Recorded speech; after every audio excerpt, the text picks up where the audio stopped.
fantastic debut by Andrew Cracker as the Collingwood Football Club just enjoyed another regulation day at the office at Etihad on Saturday. 75-point win over Port Adelaide. We're joined by one of the men that just sits at the helm and must enjoy watching Collingwood go through their paces from week to week. Mark Neeld, thanks for joining us, Mark. No worries, Jason. Thank you. Now, I did that game on Fox Sports and I actually made the comment that what scares me about Collingwood is that I thought Port Adelaide were terrific in the first quarter. They dominated the first 20 minutes of the third quarter. You blokes were in second gear and won by 75 points. I mean, what hope does that give everyone else? Look, Jason, I'm sure it gives everyone a lot of hope, to be honest. Look, it's one game, and there were certain times where, as you said, Port Adelaide dominated the game. They kicked 5 unanswered goals either side of half-time. And you still win by 75 points. Yeah, well, we had a particularly good last quarter. How'd you see Andrew Cracker's first up game? I mean, obviously, we saw their great highlights. How's his pre-season been and how's he just melded into the premiership team? Yep, Alistair, terrific story. Andrew Cracker, from what he's been through, and we know that, so we don't need to elaborate on that. But just to move into state, for starters, you know, sometimes that's a big move in itself. Joining with a group, missed the pre-season camp in Arizona, but you wouldn't know it. He's got himself into the group. He works particularly hard. He's pretty quiet around the place, but his form over the pre-season really demanded selection in round one, and I think he put his best foot forward. You picked up a couple of fantastic mature age recruits in Chris Tarrant and also Andrew Cracker. He looks, for whatever reason, sometimes it's the jumper, but he looks so much trimmer than when he played at Richmond. He looks fit and ready to go. I know you gave him a spell late in the game, but his fitness looks to be very, very good. Yeah, he's certainly probably in the top half for endurance of the club, so he's come in ready to go. And as you said, when you go and get mature age recruits, you want them to participate straight away and you want them to add value to your side, and we believe both Andrew and Chris can do that. When you heard the new rules were coming in, the substitute rule and concussion rule, what were your initial thoughts? Substitute rule, similar to most of the coaches.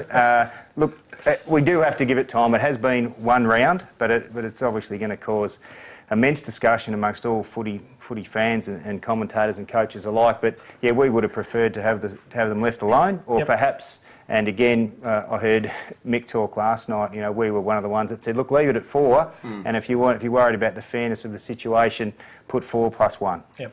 How did it affect your planning pre-game? I mean, we haven't had it for too long in the competition. I mean, obviously, Dane Swan spent more time on the ground and pushed forward, but was there a lot of planning? Not a great deal, Alistair. Look, it certainly made... It was obvious that the mids in particular were going to spend a greater period of the game on the ground, and, you know, to be able to do that, they need to push forward, and that's not rocket science. We're aware that most clubs are going to do that. It was more just discussing what that looked like, and again, with Brad, we would have preferred, you know, those rules to be in place in the NAB Cup. We're actually trialling things in the premiership season, which is probably not the best way to go about it, but everyone's in the same boat, so you just deal with it. Brad made the comment earlier that he said at some stage he's going to be faced with a coach that rolls the dice and puts the sub on early, and then he's going to have to make a big decision. What's the Collingwood philosophy about its use? I mean, you brought McCaffrey on in the last quarter, pretty much just for a run for the last 15 minutes. Yeah, look, our philosophy is one that's going to evolve. We've had 1 week at it. Certainly we noted Scotty's comments after his practice game where he probably did pull the trigger early and then you got caught. Look, we'll sit back, have a look what everyone else is doing and have a look how it affects us over probably the next 4 or 5 weeks before we actually put a philosophy in place. Was that just purely and simply to give Andrew Cracker a rest when you use it on the weekend? Yeah, probably. And we felt that no one knows what it's... Well, I suppose back in the old days, people used to sit on the bench and maybe get 2 minutes at the end of the game. But, you know, that hasn't happened for a long time. And we just thought, you know, I wonder what Caff can do. He's been there for 3 quarters and 10 minutes. You know, let's put him on and see how he goes. And I think he was out there for 6 seconds and jagged a goal. So full claim success. What do you do with him next week, Brent McCaffrey? Yeah. You don't rest him. Well, given that working very hard coach is sitting there. Don't rest him. Yeah, look, we'll wait and see how match committee goes with Caff. But look, but obviously he couldn't be the sub again next week, though. You wouldn't think so. Well, you don't. As I said, the difficulty. There's the opposition coach for next week. We'll go through match committee tomorrow. That's the difficulty, though. I mean, we have to work out if someone like McCaffrey only plays limited game time, do you top him up with extra training? Do you freshen him up? It depends when it happens in the season. I mean, if it happens around round 13, 14, it's probably a good thing because you're freshening him up and he's right to go the next week. But early on in the year, You're worried about does he have enough condition, all those sorts of things. So it throws up a lot of interesting discussion, not just in the public but inside footy clubs as well. Scotty, the AFL considered capping interchanges. They reduced it to 3 plus the sub, and yet the interchange numbers have gone up in round 1. Yeah, look, coaches are always forced to react to rule changes. Whatever changes you make, we come up with ways to try and exploit them either in our favour or try and mitigate the downside of the rule change. So it was always going to elicit a response of some sort. But I was also against the capping of rotations because then that creates a real dilemma. I mean, when we talked about 20 interchanges as a cap, what would happen if you had 20 interchanges and you've got 3 minutes to go in a quarter and someone gets injured? What do you do then? Well, it makes a different. Well, makes a different one. Well, I suppose you've got the opportunity to, in that sort of situation where it's not there. But if you get multiple injuries, do you get the opportunity to put your substitute back on the ground, as long as the guy that's come off misses a week? Well, 4 interchange, no restrictions, starting to sound all right, isn't it? Well, it is. And there's going to be a natural ceiling for rotations anyway, and I think these blokes weren't far away from it. A nice little subtle backhander. I like that, Scotty. I don't think it was that subtle. I made the comment earlier that I was loving seeing so much attacking football in round 1. Have you noticed any different trends in 2011, or do you think the game's heading in a certain direction? Well, again, I suppose it was terrific having the round go for 5 days. It meant we could see as much footy as we possibly could fit in. Look, after one round, I don't know if you'd call it a trend, but there seems to be some longer kicking coming into play. There seems to be distinct differences. Some clubs going for, the full half-ground press, if you like. Other clubs are tinkering with the idea perhaps that's not the way to go for us. We'll actually put some numbers behind the ball.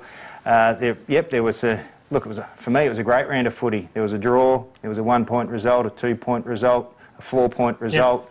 Look, it pretty much had everything. But I think we'll need to wait for a couple more rounds to see if we can work out the trends. I suppose... 75-point result as well, Lindsay. There was, absolutely pizzling. But there was probably the most talked about, it was going to be the game around, was Geelong St Kilda. I mean, from a coach's point of view, what did you read into that? Why was that such a poor spectacle? Well, it's interesting the way you look at it. I mean, probably to some members of the footy public, it was a poor spectacle. I'm sure Neeld would agree. I sat at that game. I thought it was a fascinating tactical battle. I mean, both teams are trying to do a similar thing. It was a real arm wrestle, and quite often grand finals are played that way. Low scoring, high pressure, quite a few errors because of that pressure. But, St Kilda have, over the last 3, 4, 5 years, been very, very difficult to score against. And even if you can tend to stop them scoring and keep it a low-scoring game, and even if they're on top of you, they don't tend to blow you away. So, even though they did that to North Melbourne last year. But they're always in the game. I mean, St Kilda were right on top in that game, right on top. But then you look at the scoreboard and Geelong are right in it. So I thought it was a fascinating battle. Probably not a great spectacle from a footy supporter's point of view, but a fascinating tactical battle. What do you make of it, Mark? Yeah, look, very similar to Brad. I loved it. And again, it depends. There's always many ways to look at things. I suppose some of the media outlets, had they promoted it and said, what a terrific contest, it was right down to the wire, there were obviously some big hits. We need to understand that in each round 1, every year, the skill errors are up because, the players haven't played at that intensity for a long time. They've just come off a competition that had 6 and 2, now it's 3 and 1. And look, for the contest to go right down to the very last kick, I thought it was absolutely fantastic and good for Chris to get off on a winning foot, I suppose.